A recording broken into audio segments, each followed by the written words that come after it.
Baik Bapak, Ibu, Saudara-saudari, saya lanjutkan lagi. Nah, tadi saya bercerita karena memang mengikuti pendalaman kitab suci ini harus tuntas, ya. Memang beberapa kali sering kita menjelaskan itu sebagai bentuk suatu pertanggungjawaban kita untuk kita menjadi pengikut Kristus tuh. Apalagi kalau kita pengurus-pengurus kategorial, para penyuluh, ya kan, kemudian para satgas, kemudian para pengurus DPP, pengurus lingkungan. Jadi kalau lebih bagus salah menyampaikan nanti bisa dibetulkan. Kalau tidak menyampaikan apa-apa bahaya, karena penginjilan itu adalah mewartakan firman dan sabda Tuhan. Kalau salah itu kan masih bisa kita koreksi kan. Tapi kalau kita diam saja tidak mewartakan firman dan sabda Tuhan, akhirnya apa? Ya, karena Roh Kudus yang akan membimbing kita ya. Nah, itu yang paling utama, karena penginjilan itu sesuatu yang mutlak. Karena 5 tugas gereja itu kan yang pertama adalah liturgia, menguduskan. Yang kedua adalah kerigma, pewartaan. Yang ketiga adalah yang disebut dengan koinonia, persekutuan. Yang keempat adalah diakonia, pelayanan. Yang kelima martiria, kesaksian. Jadi orang Katolik itu 5 hal itu harus dilakukan. Kalau kita mau pewartaan, lalu kita tidak dikuduskan, kita dikuduskan kan karena kita dibaptis. Setelah kita dibaptis, kita akan dipelihara Yesus terus-menerus dengan firman dan sabdanya dan dengan tanda rahmat ilahinya, yaitu sakramen-sakramen. Ya, sakramen yang paling pertama kan sakramen baptis kan.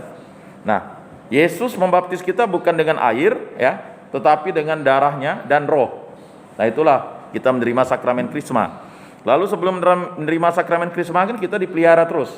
Komuni pertama sakramen ekaristi ya. Kalau orang yang baptis dewasa dia dapat ya. Mengapa orang baptis dewasa katekumen tidak perlu terima sakramen pertobatan? Karena dia langsung sakramen baptis, langsung dia sakramen pertobatan. Nah, itu luar biasa tuh tanda rahmat ilahi itu. Tapi kalau misalnya anak-anak seperti nanti tanggal 7 menerima komuni pertama, dia harus menerima yang namanya sakramen pertobatan. Jadi sebenarnya sakramen komuni pertama pasti pertobatan atau menerima sakramen pertobatan yang pertama kali ya dekat-dekat komuni pertama itu ya. Nah, kemudian ada yang disebut dengan sakramen rekonsiliasi tadi, pertobatan. Jadi kalau seseorang yang tidak layak dan pantas, dosanya bisa dihapus, hanya ada di gereja Katolik penghapusan dosa itu. Jadi kalau kita misalnya nanti dihakimi, ini kan ada malaikat nih misalnya ya. Saya juga itu ilustrasi ya, eskatologi namanya ya. Nah, jadi nanti kalau dilihat dosa kita itu, kalau belum dihapus oleh Tuhan, ya tidak bisa terhapus. Bagaimana cara menghapus dosa itu? Ya dengan sakramen pertobatan. Jadi kalau misalnya orang berdosa itu tidak akan lagi diperhitungkan oleh Allah. Yang diperhitungkan adalah hutang-hutang dosanya. Nah, makanya ada kemarin peristiwa yang namanya ya, kita mengenang arwah orang beriman. Mengenang ya. Kita bukan berdoa kepada arwah, mendoakan. Nah, itu harus berbeda tuh konteksnya. Berdoa kepada arwah itu kita berarti arwah yang kita minta untuk mewujudkan doa kita. Bukan, itu salah. Kalau kita mendoakan arwah itu sebenarnya kita bersyukur bahwa yang dulu pernah hidup itu telah dibaptis dalam Kristus Yesus. Nah, itu ya.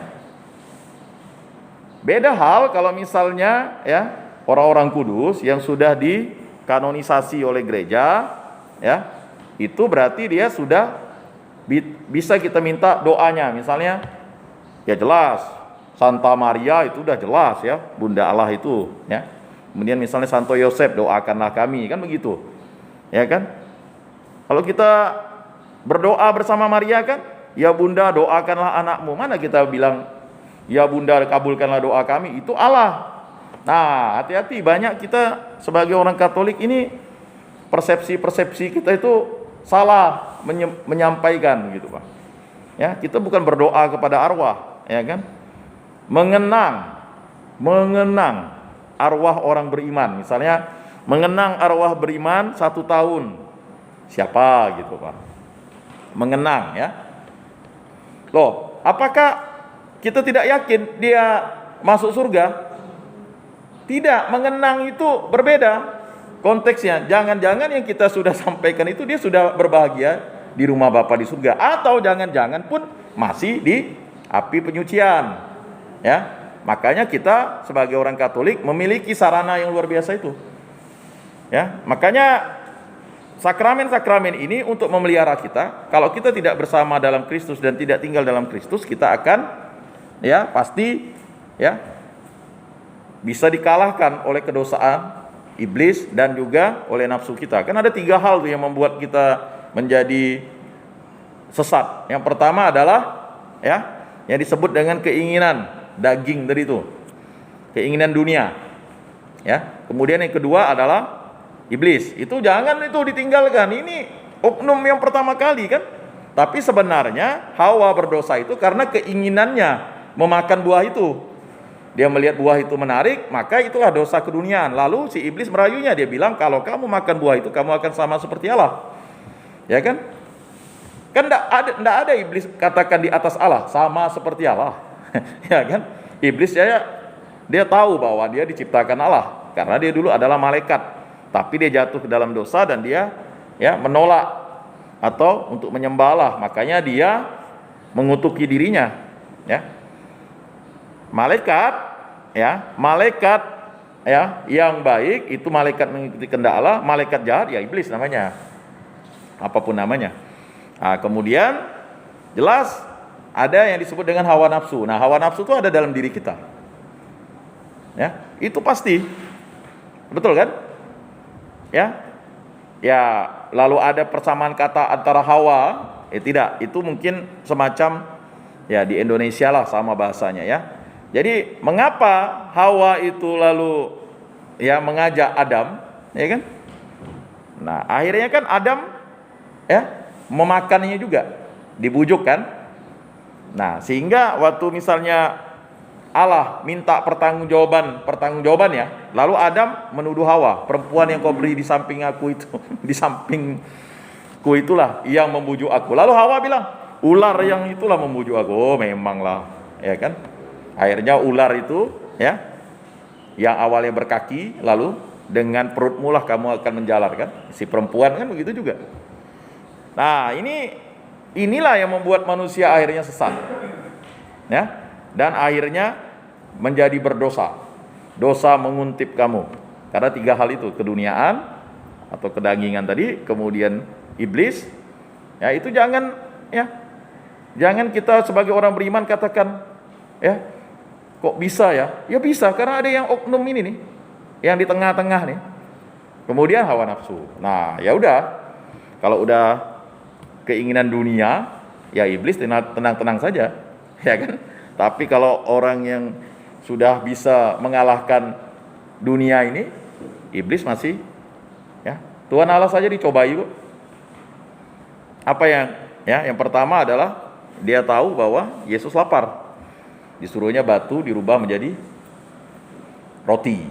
Ya, manusia itu tidak hidup dari roti saja, tetapi dari firman yang keluar dari Allah.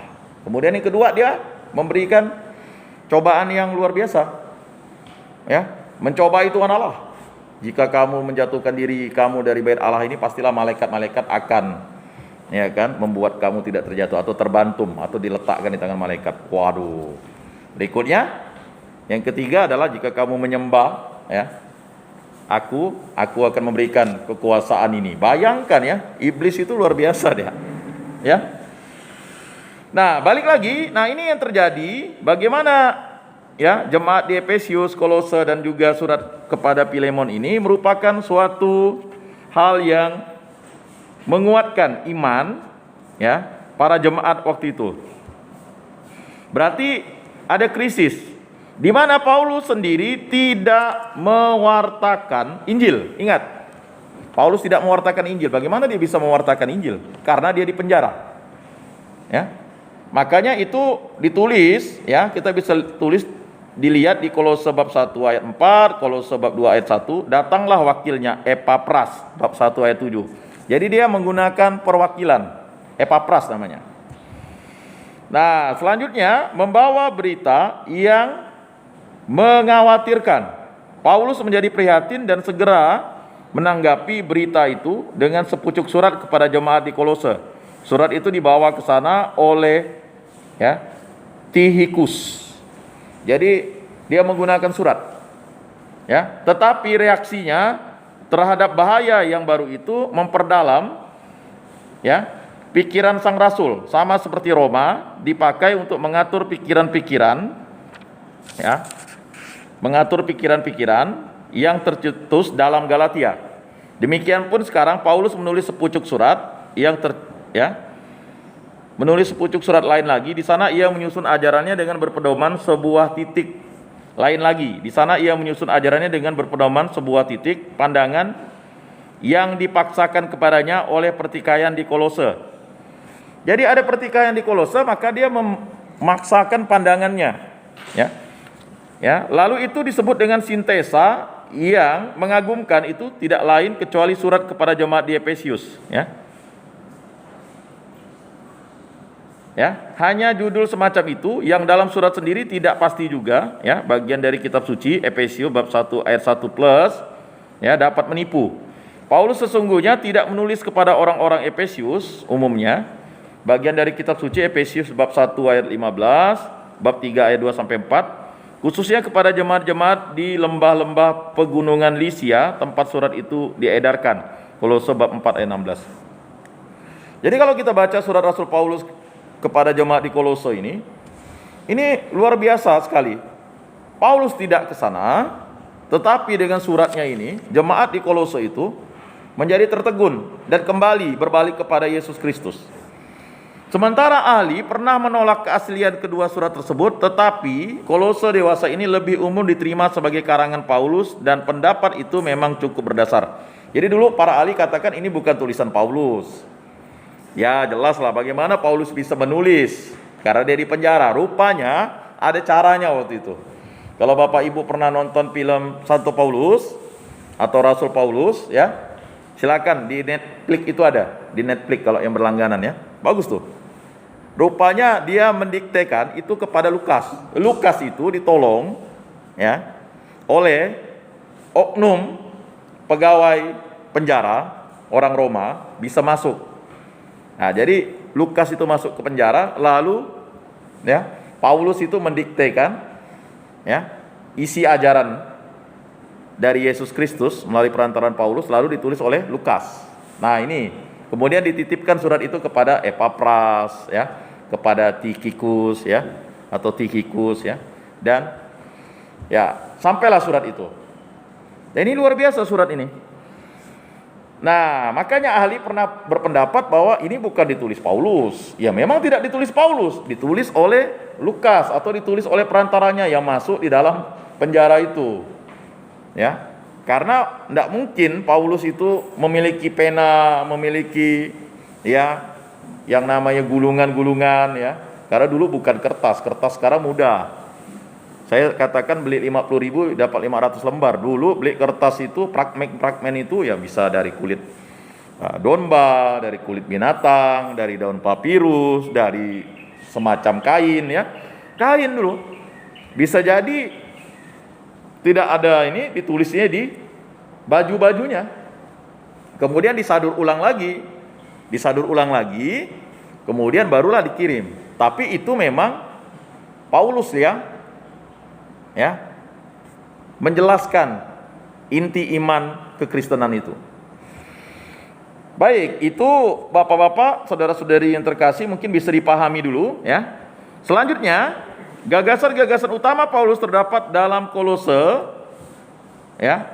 Dan kalau ada juga pikiran-pikiran baru, maka halnya mudah dijelaskan dengan dapat dikatakan, ya, tentang Efesius juga. Tetapi surat ini tetap sangat diragukan keasliannya. Namun demikian, karena surat itu ternyata hasil seorang pemikir yang berbakat, maka sukar diterima bahwa dikarang oleh seorang murid Paulus. Jadi begini, pakar itu berpendapat bagaimana ini bisa surat ini. Tapi setelah dilihat pemikirannya, ini tidak mungkin dikarang oleh murid sekelas, ya, maksudnya murid Paulus atau Lukas mengarang ini tidak akan mungkin nih. Karena ini butuh seorang rasul. Nah, kita tahu rasul itu dialah uskup, ya. Jadi zaman dulu itu, ya, tabisan yang diberikan itu kan tabisan tertinggi itu kan tabisan uskup, tabisan rasul. Ya, sekarang namanya uskup. Jadi uskup kita itulah rasul kita. Ya. Jadi tabisan itu kan ada 3, tabisan diakon, ya, tabisan imam, tabisan uskup. Tabisan tertinggi di gereja Katolik adalah uskup.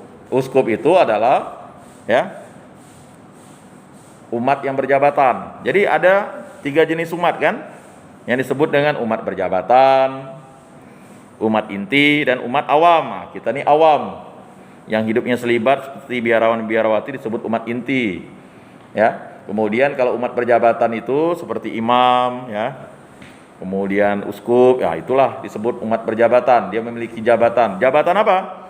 Jabatan rohani yang mengikat kita hidup di dunia ini. Apa yang kau ikat di dunia akan terikat di surga, apa yang kau lepaskan di dunia akan terlepas di surga. Nah itu. Jadi inilah yang membedakan gereja yang satu kudus, Katolik dan Apostolik. Nah, ingat, kita mengikuti Yesus Kristus karena para rasul, iman warisan yang diberikan oleh Yesus kepada para rasul. Maka disebut gereja yang satu kudus, Katolik dan Apostolik. Dan kita tahu bahwa Yesuslah yang menyusun hierarki-hierarki itu, ya. Jadi kalau kita misalnya baca pada bacaan tanggal 28 Oktober 2021 itu jelas bagaimana Yesus menyusun hierarki gereja tuh. Ya. Yesus itu adalah, ya, kepala gereja. Lalu dasarnya, ya para rasul dan para murid. Ya. Jadi kalau ada yang masih mengatakan atau meragukan bahwa gereja Katolik itu adalah gereja yang dibuat baru lagi oleh orang-orang yang, ya, ingin kekuasaan, ya itu adalah salah kaprah. Jadi eklesiologi gereja Katolik itu gereja yang, ya, sesuai dengan kehendak dari Roh Kudus. Nah, itu harus dipahami. Maka apapun yang terjadi, kita harus tetap setia kepada Yesus Kristus dalam gereja Katolik yang satu kudus, Katolik dan Apostolik. Dan itu merupakan warisan para rasul yang diberikan kepada kita hingga sekarang, sampailah, ya, sudah 2000 tahun lebih, ya. 2000 tahun lebih gereja Katolik yang satu kudus, Katolik dan Apostolik itu, ya. Karena dia disusun, ya, kepalanya Kristus dan disusun atas dasar para rasul, dan gerejanya tidak akan terpecah-pecah. Walaupun ada yang memisahkan diri, itu adalah, ya, pemikiran orang yang mendirikan. Apakah nanti di dunia ini kita bisa menghakimi? Tidak. Ya silakanlah dia berkembang dengan pemikirannya dan ajaran imannya, eklesiologinya sendiri, ya. Tetapi pertanggungjawabannya nanti di akhirat. Ini. Ya. Jadi bapak-bapak, ibu-ibu, saudara-saudari yang terkasih itu, ya. Nah, mari kita berlombalah untuk masuk ke pintu yang penuh sesak itu. Makanya perlu yang namanya latihan rohani setiap waktu, setiap saat. Kata Ignatius Loyola itu, latihan rohani itu harus mengikuti latihan rohani Yesus. Ya. Kita tahu ada latihan rohani, exercise spiritualita namanya, yang dilakukan Ignatius Loyola. Dan pada hari malam ke-30 atau hari ke-29 tepatnya, malam ke-30, hari ke-30, godaan yang paling berat adalah ketika dia dicobai iblis. Nah itu. Kalau Yesus itu dicobai iblis sudah 40 hari, ya. Kalau Ignatius Loyola cukup 30 hari dia. Nah, bagaimana kita bisa mengikuti ini? Ya. Maka bapak-bapak, ibu-ibu, saudara-saudari yang terkasih, memang dalam pendalaman kitab suci ini banyak yang menghindar. Menghindarnya bukan apa? Karena dikalahkan oleh dunia. Ya, dunia. Hal dunia. Hal dunia itu kan lapar, haus, mau cari duit, ya kan? Ya. Nah, nanti lalu ada satu oknum iblis, katanya, ngapainlah mau pergi gereja, ada online, ya kan? Masih covid nih, masih covid, ya kan?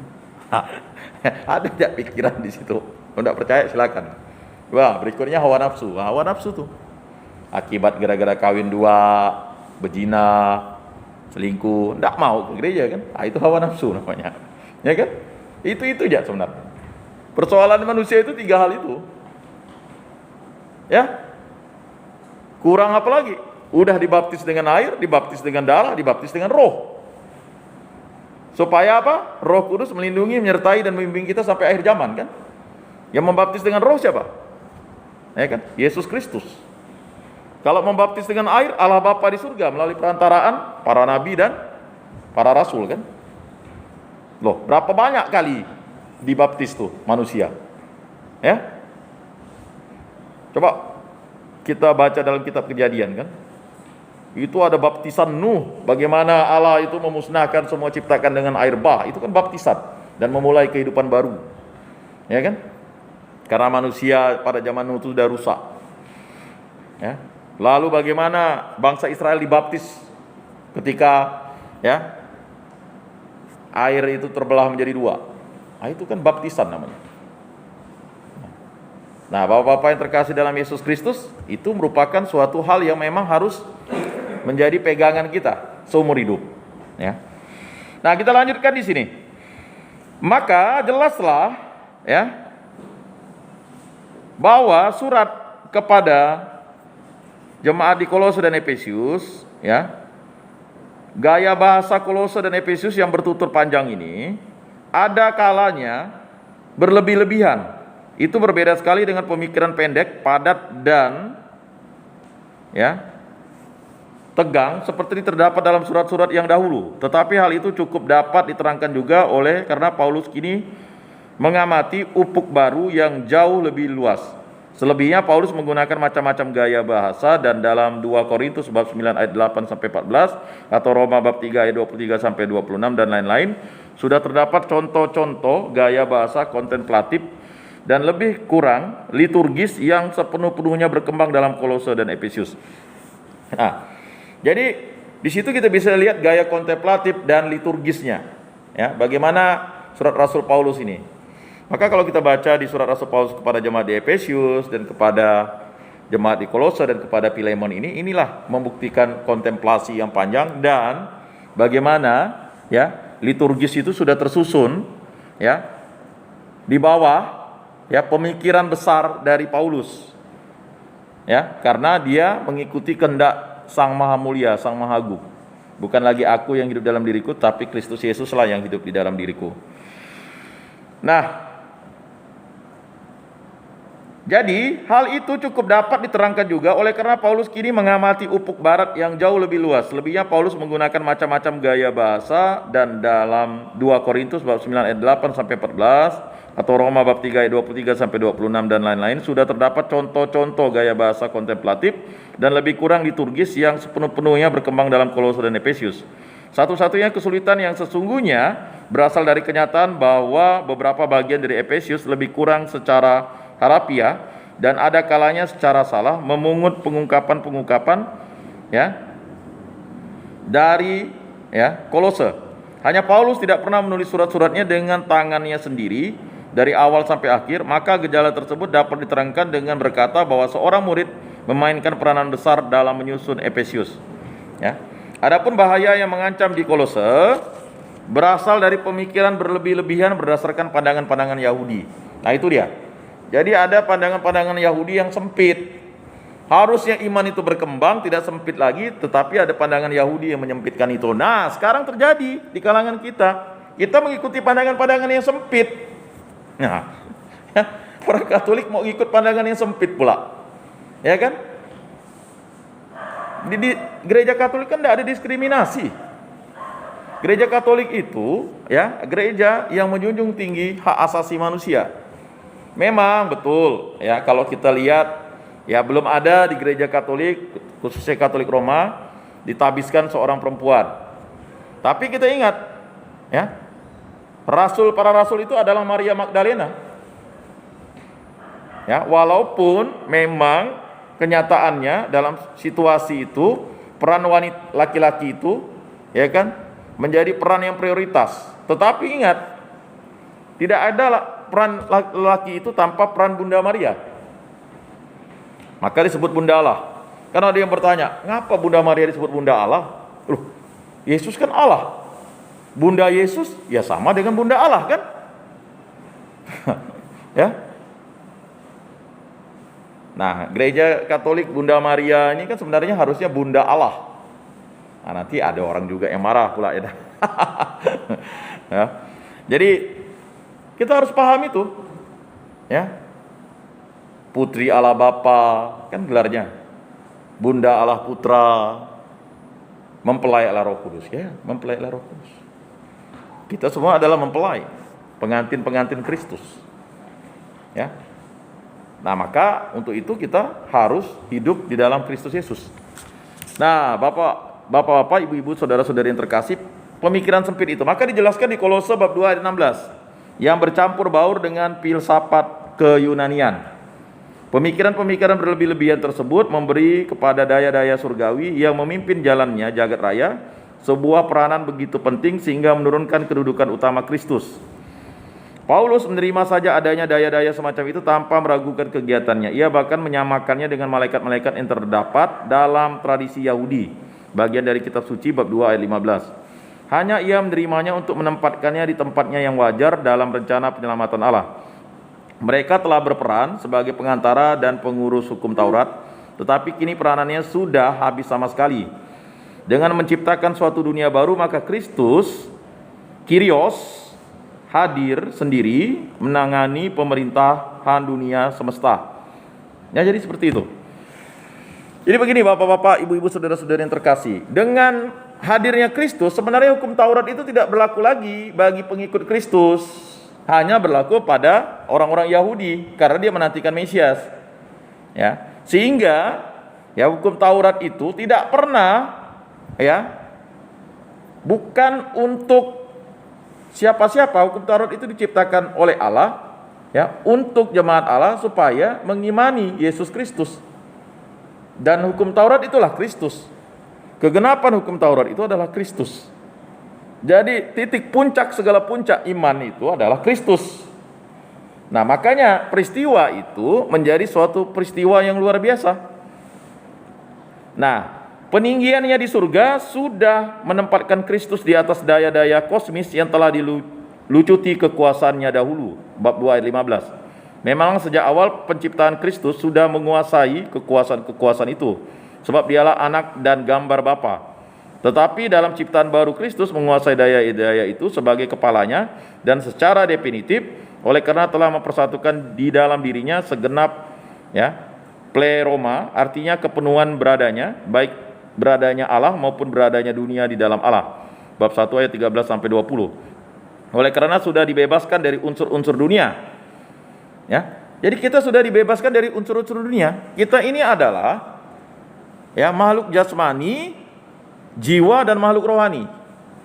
Nah, mungkin harus dipahami, kalau binatang itu memiliki jasmani dan jiwa, seperti Pak Jack pernah tanya tuh kan, waktu pas habis main pingpong kan, bagaimana? Wah, ini saya jelaskan sekarang nih.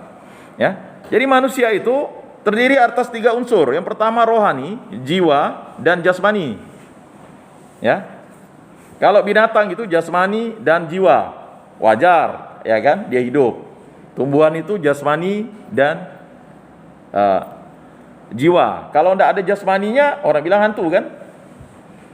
Malaikat itu makhluk rohani. Tanpa jiwa dan tanpa jasmani. Mengapa dia tidak memiliki jiwa? Dia adalah makhluk rohani. Kalau kita sudah makhluk rohani itu akan kembali kepada Allah. Allah lah yang memberikan roh. Kita kan dibentuk dari debu dan tanah, kan? Maka Allah mengembuskan roh itu, ruah, roh, Nah, tapi kalau jiwa atau nyawa itu semua makhluk hidup memilikinya, Tapi kalau makhluk rohani itu hanya malaikat. Nah, iblis juga makhluk rohani sebenarnya, makhluk rohani loh dia, kan, mengganggu rohani orang dia. Maka yang diperebutkan itu adalah jiwa-jiwa. Tapi jiwa itu sudah ditebus oleh Kristus. Jadi kalau misalnya kita sudah ditebus oleh Kristus, berarti kita sudah memperoleh karunia keselamatan. Iya. Makanya ketika kita dibaptis, kita menjadi putra-putri Allah, menjadi murid-murid Kristus, menjadi kenisah Roh Kudus, menjadi ciptaan baru dan memperoleh karunia keselamatan. Tapi kalau itu dilepaskan oleh kita, ya udah selesai. Apa yang kau lepaskan di dunia akan terlepas di surga. Jangan sampai mutiara itu masuk ke mulut anjing dari koyak-koyak babi gitu ya. Ya, atau masuk ke mulut babi dan koyak-koyak anjing, kan begitu. Sebenarnya babi dan anjing itu kan simbol dari orang-orang, kita tahu ya, perempuan Syro-Fenisia itu ya, itu adalah orang-orang non-Yahudi, orang tidak bersunat, Pak. Ya. Jadi persoalannya di situ. Ya. Maka untuk memahami peristiwa itu ya, maka kita penting untuk membaca ya kitab suci itu secara kontinu. Ya. Walaupun situasi ngantuk siang-siang ini ya memang gitulah godaan dunia, lama-lama godaan iblis kan. Lalu godaan hawa nafsu. Nah, cobalah kita suami istri, mohon maaf lah ya. Nah, yang belum beristri cepat beristri, ya kan? Ini pas pula duduk ini, belum punya istri berdua nih. Ini yang berdua nih. Ya ini kacamata sudah ya? Belum ya? Oh sudah. Ya berdua sudah, ini pandai pula dia milih kawannya. Ya. Rencananya mau dibuat ya komunitas lajang Katolik. Nah, cobalah dia ketua dan sekretarisnya tuh. Nah, coba perhatikan kalau kita tidur bersama dengan istri, apa yang terjadi? Yang pertama mulailah cerita tentang dunia. Gaji cukup enggak dipama, ini anak mau sekolah, ada mulailah nih kan. Iblis dah main di situ tuh. Mulailah. Ada canda nih. Kalau udah ada can nih dah mulailah mau korup tuh. Kalau enggak percaya ya udah. Bukan dia berdoa dulu sebelum diskusi, ini dia apa? Makanya saya bilang ada 5B dalam berkeluarga tuh. Berdoa, berkomunikasi, berdiskusi, bersukacita, bahagia. Itu dulu konsepnya. Jangan tidak berdoa dulu. Pasti nanti dia mulai tuh masalah dunia. Tetangga beli mobil baru tuh Pak. Dah mulai kan. Tanduk mulai naik nih. Iblis dah mulai rayu. Kau kan megang proyek katanya. Nah ini, lama-lama kan hawa nafsu kan. Kurang 1 proyek, 2 proyek, 3 proyek, 4 proyek. Tidak percaya silakan. Bapak-bapak pengalaman. Nah, ya, begitulah dia. Dan mulailah di situ. Krisis ya. Krisis. Krisis identitas, krisis iman, krisis jati diri. Itulah lihatlah orang Katolik katanya. Ada gak orang Katolik itu kawin 2? Pasti kita menyebut itu jati diri orang Katolik disebut. Dia yang kawin 2, kita yang kena. Kita jadi tidak enak kan? Ya. Misalnya ada oknum iman terjadi, misalnya krisis ya. Krisis kan? Lihatlah tuh. Ujung-ujung kita yang kena. Mengapa kita terasa? Karena kita satu saudara dalam Kristus. Wajarlah. Ada yang mungkin imannya bisa memahami itu kan? Tetapi ada imannya yang memang sudah mulai krisis itu kan, mulai dia kan. Nah ini hati-hati bapak-bapak, ibu-ibu, saudara-saudari yang terkasih, sebagai pengurus, penyuluh, komunitas, kategorial, betul kata Bu Elizabeth itu ya. Mulut ibu-ibu ini katanya kok kebun binatang semua nih dengan anaknya misalnya kan. Ini tadi hawa nafsu tadi. Ya sama juga mulut bapak-bapak kalau udah jengkel dengan anaknya, tapi memang harus diingatkan terus, ya kan? Atau jempol kita sekarang main ngeser-ngeser aja kan? Ya, kita sih senang, ya enggak Pak Jack melihatnya, tapi hati-hati ada yang enggak senang. Ya. Nah, ini terjadi di zaman Kolose dan di zaman Efesus ini. Ya, sehingga surat Rasul Paulus ini menegaskan itu. Sebenarnya situasi mungkin dulu enggak ada mobil ya. Tapi zaman itu orang udah pakai kuda, minuman luar biasa ya. Nah, terjadi di situ. Nah, roh-roh dunia namanya. Ya.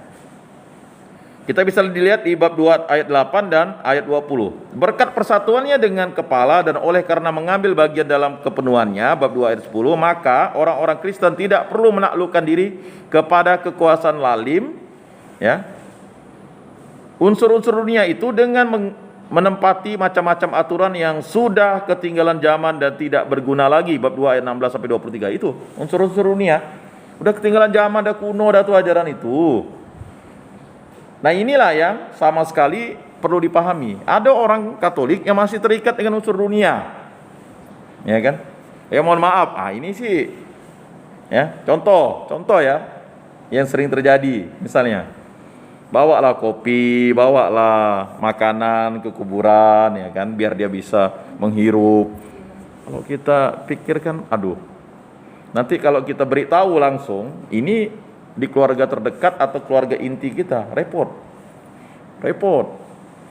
Macam ya ada mulailah krisis lah namanya identitas tuh. Pakai suku lagi, ya kan?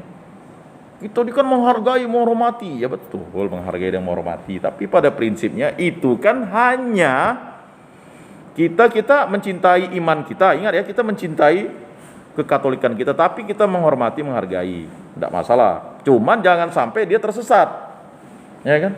Misalnya lihatlah tuh makanan basi itu karena tidak kasih nenek moyang katanya. Udah mulailah kita terikat akan dunia ini dan ujung-ujungnya kita akhirnya terperosok ke dalam kesesatan, ya. Maka disebut kesesatan. Sesat pasti ada setannya gitu, kan begitu. Nah ini yang diinginkan Paulus. Apalagi kalian terikat dengan hal-hal itu, kan begitu. Contohnya misalnya, mohon maaf, ada masih orang terikat, ya. Kita tahu, ya, masalah karma itu kan ada iman orang lain, terserah, ya. Itu dia kena karmanya tuh. Itu kan sebenarnya sudah tidak lagi, ketika kita dibaptis, kita tidak lagi, ya kan? Hal yang wajar manusia itu bisa mati. Yang baik dan yang jahat pasti mati. Karena mati itu adalah jalan menuju rumah Bapa di surga. Tapi jalannya melalui Yesus. Kalau dia mati bukan, ya, mengimani Yesus, celakalah dia, kan begitu kata Paulus, ya kan? Tapi kalau kita mati dalam Kristus, hidup atau mati kita milik Kristus. Bukan karena iman kita bisa masuk ke dalam kerajaan surga, tapi karena Yesus Kristus, karena jasa Yesus Kristus, ya kan? Pak, imannya luar biasa Pak, dia sembahyang. Iya, kalau Anda beriman ya, tetapi kalau tidak ada kehendak Kristus ya tidak bisa. Kehendak Kristuslah yang mengakibatkan kita bisa sampai ke rumah Bapa di surga. Pada hari ini pun engkau bisa sampai ke rumah Bapakku. Permohonan dari si penjahat di sebelah kanan, kan? Kita ini kan penjahat sebenarnya. Penjahat secara tak langsung gitu kan. Pertama kita minta kalajengking, mana mungkin Bapak kita minta kalajengking? Bapa di surga, kabulkanlah saya mau beristri 2. Mana bisa? Ya kan? Nah, ya, memang dikabulkan, tapi dikabulkan akhirnya kita di kesesatan, bukan Allah yang mengabulkan. Allah tidak pernah mengabulkan yang jahat. Maka ada begini, ini kehendak Allah. Mana ada kehendak Allah bencana itu? Ya. Banjir, siapa yang buat banjir? Salah sendiri manusia itu nebang pohon, kan? Dia salahnya berdosanya kepada tanaman, tumbuhan, kan begitu. Ya. Misalnya gempa bumi, ya gempa bumi. Ya kan, itu kan karena dunia ini memang rapuh. Ya kan? Mobil, ya kan? Kecelakaan. Ya itu kan sesuatu yang terjadi karena hasil pemikiran manusia. Ya. Orang yang baik dan yang jahat juga bisa kecelakaan. Makanya Allah membalas yang baik dan menghukum yang jahat. Kapan dia pengadilannya? Nanti di akhirat, kan begitu. Nah, rebutlah, ya. Kita berharap masuk surga, itu kan harapan kita. Tapi apakah kita melakukan kasih? Kita sih beriman. Ada karunia keselamatan, ada tiket. Kita megang tiket nih. Cuman persoalannya sekarang, apakah kita menerapkan kasih enggak dalam hidup kita? Kasihnya gampang kata Yesus. Ketika aku haus, kamu memberi aku minum. Ketika aku lapar, kamu memberi aku makan. Ketika aku sakit, kamu menjenguk aku. Ketika aku dalam penjara, kamu melawat aku. Nah, ya kan? Jadi apakah hal itu dilakukan? Kan gampang kan, sebenarnya masuk surga ada 4 hal itu. Ya. Nah, persoalan-persoalan inilah yang harus kita sikapi dengan namanya pelayanan, diakonia. Makanya kita 5 hal itu kita lakukan, tidak jemu-jemu, ya. Maka Bapak Ibu saudara-saudari yang terkasih, ya, itu dia yang mesti kita lakukan. Melalui baptisan mereka sudah dipersatukan dengan Kristus yang wafat dan bangkit, bab 2 ayat 11 sampai 13, dan ya, dan menjadi anggota tubuhnya, dan hidup baru hanya mereka terima dari Kristus yang menjadi kepala yang menghidupkan, bab 2 ayat 19. Memanglah Paulus tetap menaruh minat utamanya pada keselamatan Kristen, tetapi karena pertikaian itu, ia memperluas karya Kristus sampai merangkum seluruh dunia dan jagat raya. Di samping bangsa manusia yang diselamatkan itu, seluruh jagat raya yang menjadi latar belakang dan rangka umat manusia dimasukkan Paulus ke dalam karya Kristus. Maka jagat raya secara tak langsung ditempatkan juga di bawah kekuasaan satu-satunya Tuhan, ialah Kristus. Pemikiran semacam itulah mengakibatkan bahwa gagasan tubuh Kristus yang dirintis dahulu, 1 Korintus bab 12 ayat 12 plus, diperkembangkan lebih jauh dengan menekankan Kristus sebagai kepala tubuhnya, bahwa karya penyelamatan diperluas sampai merangkum dunia semesta, bahwa pemandangan diperlebar sehingga Kristus terutama dilihat sebagai pemenang surgawi, sedangkan gereja sebagai persatuan menyeluruh dibangun menuju Kristus surgawi, bahwa eskatologi yang sudah terwujud lebih ditekankan. BDK Efesius bab 2 ayat 16. Jadi eskatologis itu berbicara tentang dunia dunia nanti, dunia akhirat, bahwa jelas Jadi Bapak Ibu saudara-saudari yang terkasih, wajar ketika orang Katolik itu misalnya dia bisa melihat, tapi tidak boleh meramalkan. Melihat boleh, meramalkan tidak bisa. Vision ada, tapi tidak untuk menghakimi. Misalnya si Joe, saya melihat si Joe ini akan jadi pastor. Akan jadi pastor kalau dia mau masuk seminari kan. Jadi diarahkan. Misalnya Bang Alek mau jadi bruder, kan? Bisa jadi bruder kalau dia mau diarahkan misalnya. Jadi satgas sudah cukup lah, kan pelayanan misalnya. Nah, itu vision gitu, Pak. Semua orang punya vision, diberikan itu, cuman bukan untuk meramal. Kan? Ramalan pasti tentang kita adalah mati, makanya M ini kan. Lihat telapak tangan Bapak, Ibu, saudara-saudari, kan M semua kan, tinggal digaris saja M mati kan. Mati, meninggal itu pasti. Tapi, kan? Apakah kita sudah melaksanakan tugas Kristus? Tugas Kristus. Nah, ini kesaksian saya saya cerita waktu saya di Bengkayang. Waktu itu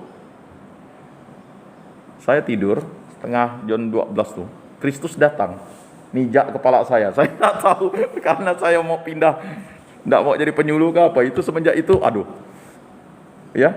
ini kamu nih katanya, tidak mau melayani aku ke apa katanya. Benar itu, saya baru ungkapkan sekarang. Ditijak kepala saya kan. Nah, sebelumnya saya lihat malaikat maut kan. Saya pikir saya udah mau meninggal nih. Apakah saya halusinasi atau apa ya? Jadi ada orang pakai tongkat, kan, lewat siapa nih mau meninggal nih? Rupa lewat di tempat tidur saya. Udahlah, puji Tuhan saya bilangnya. Karena saya di Bengkayang dulu kan sendiri gitu, Pak. Tidak ada yang nemani. Istri saya kan di Pontianak. Nah, begitu juga yang cerita terakhir itu kan, saya mau pindah, tidak mau jadi penyuluh gitu. Nah, itu sesuatu yang udah saya bilang katakan memang inilah tugas kita begitu. Karena kematian itu pasti, tapi karena kita tidak lagi mati secara duniawi, tapi kita hanya berpisah. Maka bagi orang Katolik, kematian itu caranya memang ada yang memilukan, menyedihkan, bisa jadi dibunuh, ditabrak, itu biasalah. Orang Kudus itu lebih parah lagi kan. Santa Agnes itu kan bukan dia bunuh diri, melompat dari ketinggian daripada kehilangan keperawanan gara-gara mau diperkosa. Lebih bagus dia, karena dia sudah mempersembahkan keperawanan kepada Kristus, dia melompat dari tempat yang tinggi dan kepalanya pecah kan. Tapi bukan dia bunuh diri loh. Jadi harus dipahami konteksnya kan. Jadi banyak orang-orang kudus itu tragis. Murid Yesus tragis semua, Yakobus dipenggal misalnya, kan? Yohanes itu pernah direbus, tapi dia selamat. Ada yang digoreng, ditarik kuda dan sebagainya Ada yang dipenggal, disalib Yesus saja meninggalnya tragis kok. Kan? Jadi kita tidak bisa menghakimi, itulah dia gini-gini kan, banyak nih kan, masih kita terikat akan dunia. Nah, ini Jadi mohon maaf bagi kita penyuluh, pengurus apa, kita gurau-gurau aja lah di depan orang meninggal itu, yang baik-baik aja lah ya ceritanya kan. Kita cerita yang sedih-sedih kan. Wah, dia nih banyak dosa nih, mulutnya tengangak katanya. Nggak ada mana kita bisa menghakimi mayat orang. Ya kan? Coba kita misalnya menghakimi itu kan, wah dia ini karena dia ini rakus, maka tengangak mulutnya. Kalau dia mau mati seperti itu gimana ceritanya? Ya enggak? Hah? Ya kan? Oh, matanya terbuka nih mau nunggu seseorang, itu kan pikiran kita. Bagaimana jenazah mau nunggu seseorang, orang udah mati. Sering Pak kejadian seperti itu. Nah, itulah tadi yang dikatakan, kematian itu bagi orang Katolik bukan hal yang menakutkan, tapi bersukacita. Semoga jiwa orang beriman beristirahat dalam kerahman Tuhan. Kita turut berduka cita. Berduka itu karena kita manusia, empati lah ya, kan gitu. Tapi kan kita rest in peace. Sampai dilarang kan? Dulu pernah iklan dilarang. Telah menuju rumah Bapa di surga. Jadi Kompas itu pernah ditanya, kok orang udah dipastikan masuk surga? Ya harapan orang kan semuanya ke surga.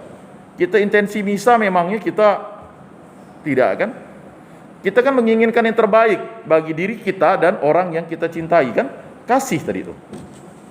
Semoga jiwa orang beriman beristirahat dalam kerahman Tuhan. Di mana kerahman Tuhan? Ya di surga.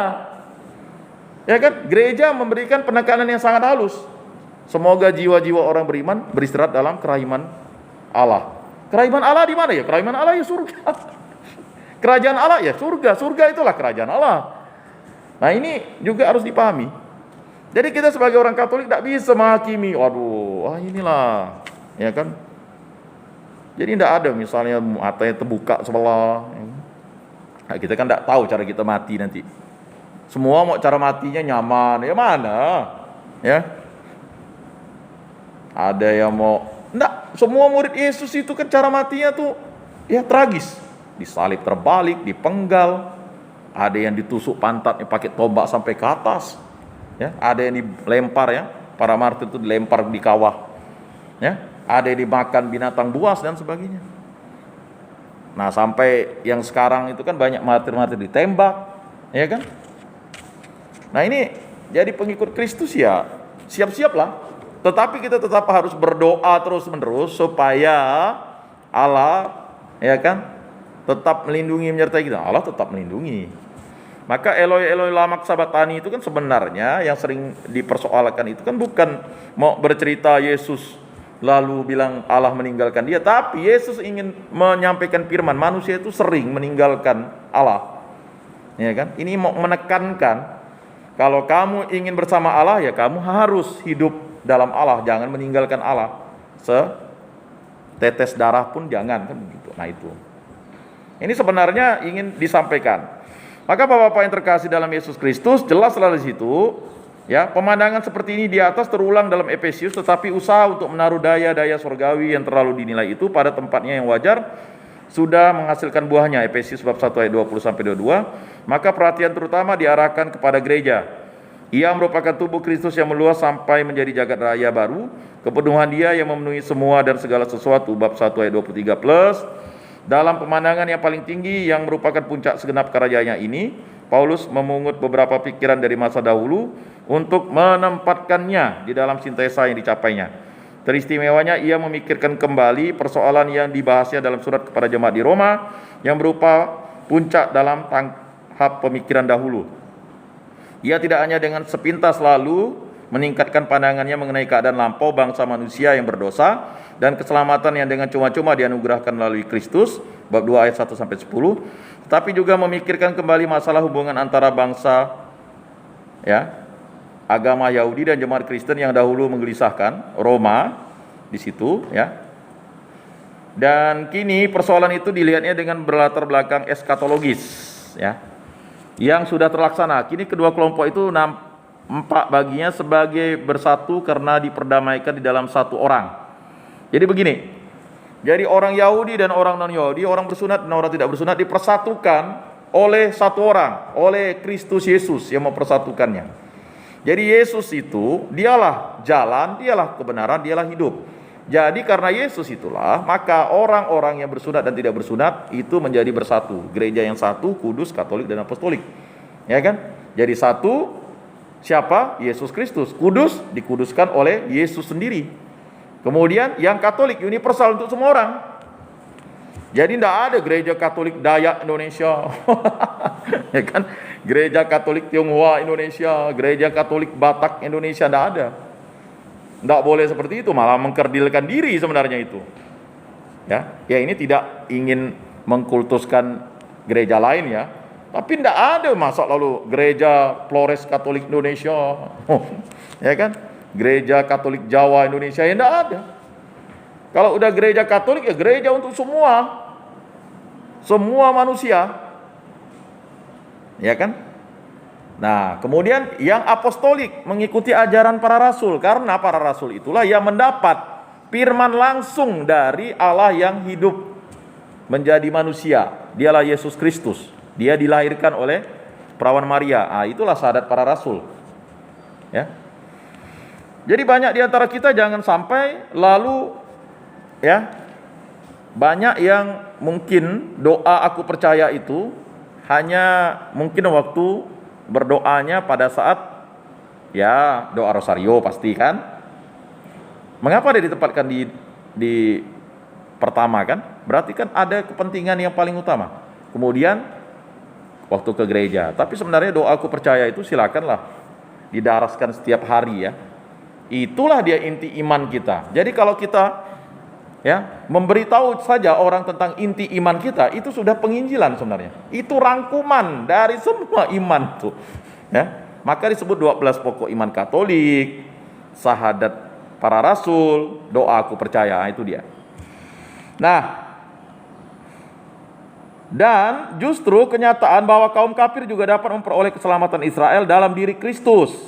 Itu adalah rahasia kehendak Allah, bab 1 ayat 9, bab 3 ayat 3 sampai 9, bab ayat 9, kemudian bab 6 ayat 19, Kolose bab 1 ayat 27, bab 2 ayat 2, bab 4 ayat 3. Dan mengingat rahasia itulah Paulus pada akhir hidupnya dapat mengemukakan pikiran yang tidak ada tara bandingnya mengenai hikmat Allah tak berbatas yang menyatakan diri dalam rahasia itu, bab 3 ayat 9 dan seterusnya, Kolose bab 2 ayat 3, mengenai kasih Kristus yang tak terselami yang nampak pula dalam rahasia itu, Efesius bab 3 ayat 18 dan seterusnya, tentang dirinya sendiri yang terhina di antara para rasul namun oleh Allah dengan cuma-cuma dipilih menjadi pelayan rahasianya itu, bab 1 ayat 3 sampai 14.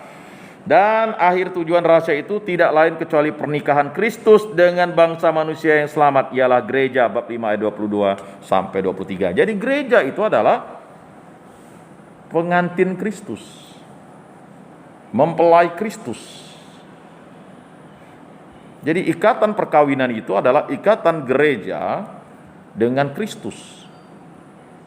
Jadi kalau kita sampai berzina, sampai menghujat Roh Kudus karena kita berzina selingkuh, itu ya, berat memang.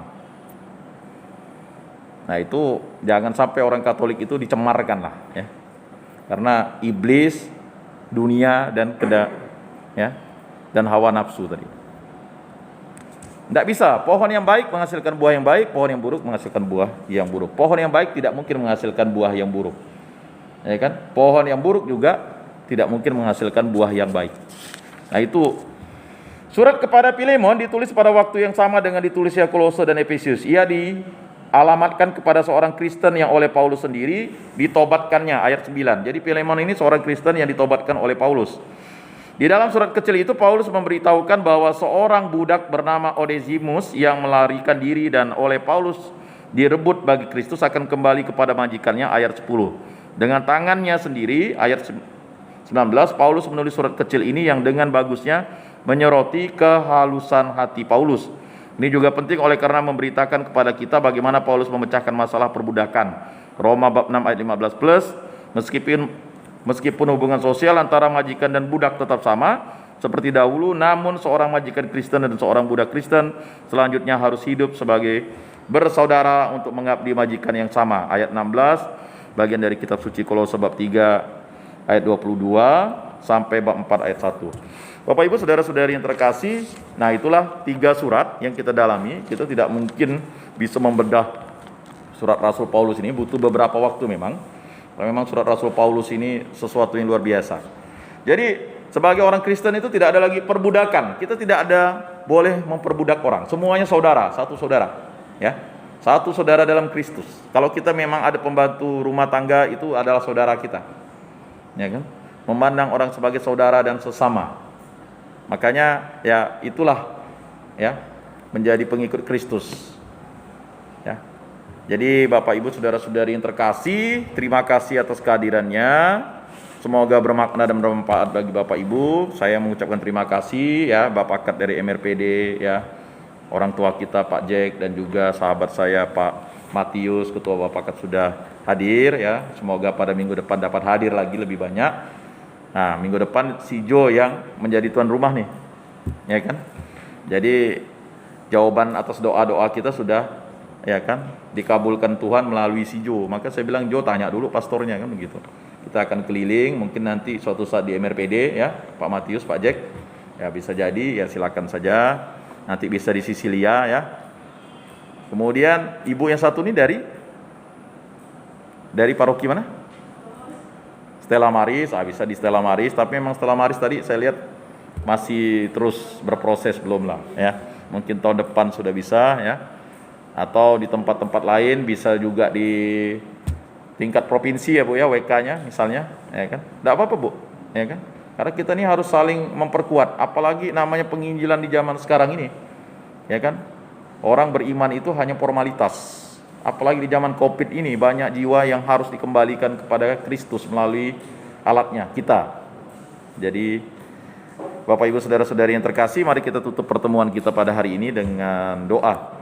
Dalam nama Bapa dan Putra dan Roh Kudus, amin. Ya Allah Bapa yang bertata dalam surga, kami mengucap syukur dan terima kasih atas karya agung-Mu, maka kami dipersatukan pada hari ini, sehingga kami dapat mendalami firman dan sabda-Mu melalui surat Rasul Paulus kepada jemaat di Efesius, kepada jemaat di Kolose, dan kepada Filemon ini. Kami diteguhkan kembali untuk menjadi pribadi yang selalu setia kepada Kristus. Berkatilah suami, istri, keluarga kami, dan juga anak-anak kami, cucu-cucu kami, dan juga semua orang yang kami sayangi dan cintai. Berkatilah pastor paroki kami, dan juga Bapak Uskup kami, agar selalu karunia Roh Kudus yang telah diberikan kepadanya dapat menuntun kami sebagai hamba-hamba Kristus untuk tetap setia kepada Kristus. Dan juga kami berdoa bagi saudara-saudari kami yang telah meninggal dunia. Ampunilah dosa-dosa mereka dan terimalah mereka di dalam kerajaan-Mu berkat belas kasih dan jasa Yesus Kristus. Semua doa ini kami serahkan dengan perantaraan Tuhan kami Yesus Kristus hidup dan meraja kita sepanjang segala masa. Amin. Dalam nama Bapa dan Putra dan Roh Kudus. Amin. Salam kasih, damai dan sejahtera. Tuhan memberkati, menyertai dan melindungi. Salam.